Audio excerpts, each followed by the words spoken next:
everybody. So today is Saturday. That means it's time for family movie night. And I hope that you all had a wonderful Christmas and Hanukkah, whatever you celebrate, time with your families. I certainly did.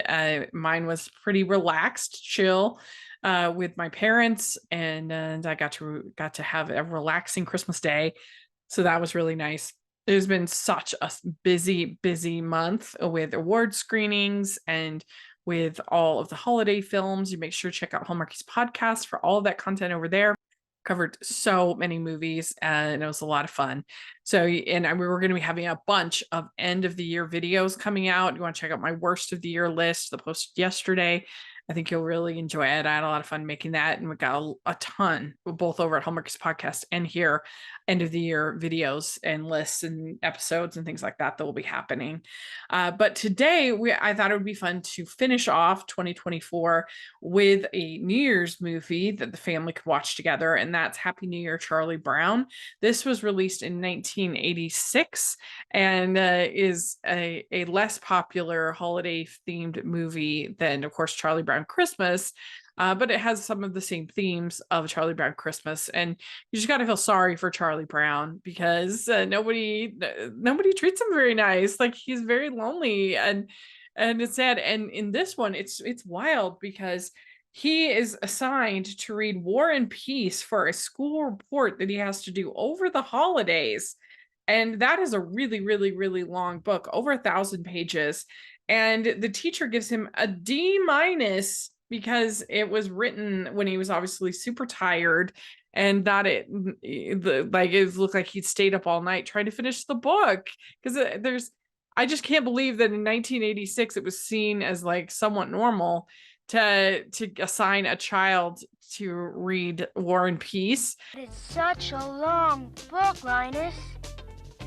Look, it's 1,136 pages long. So interesting because there's been all this talk the last couple of days about people that haven't read the Odyssey, and that you can go all the way through college and not only not have ever read the Odyssey, but have never heard of the Odyssey is crazy. When in the 80s, there were Charlie Brown he had to read War and Peace for a book report, and then he got a D-, which is wild. Like, that's crazy to me. He definitely should have gotten a better grade or been given more time, like, and not as hard a book. Like, it's wild.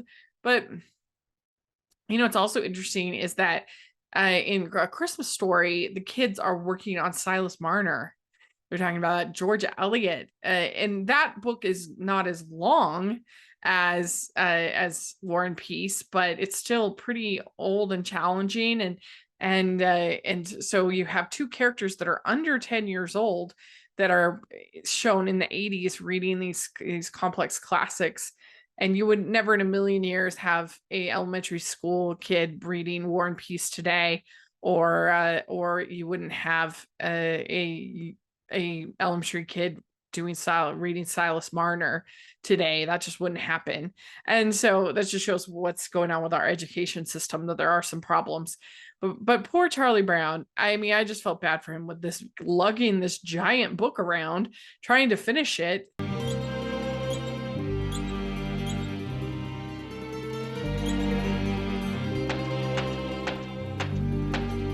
And then not only that, but Linus ends up dancing with his red-haired girl that he has the crush on. And it's like everybody knows that. Everyone knows that he has the crush, and they're all kind of looking and talking very loudly about it. Like, poor Charlie Brown. I feel very sorry for Charlie Brown. And Come in.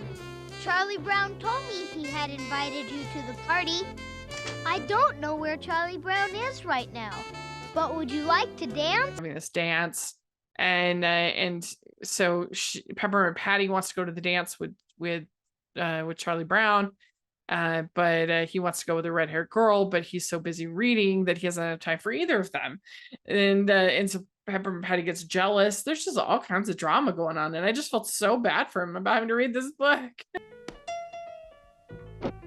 Slow, slow, quick, quick, move across the floor. Slow, slow. But poor Charlie, it's a tough life to be Charlie Brown. but he never gives up and he keeps going, and he sees like the best in the situation, that he learned something and that he's glad that he read the book even though he didn't get a good grade, which I think is a good message for kids. That's not all about the grade, it's also about what you actually learned, because sometimes you can't control the grades.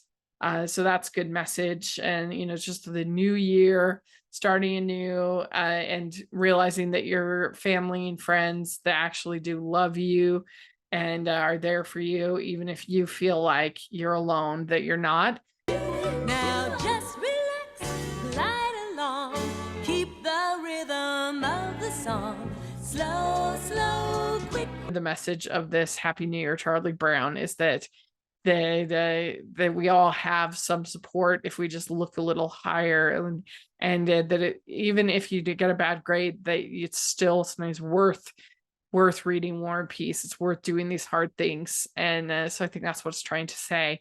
And so yeah, and of course you've got the music, you've got the animation.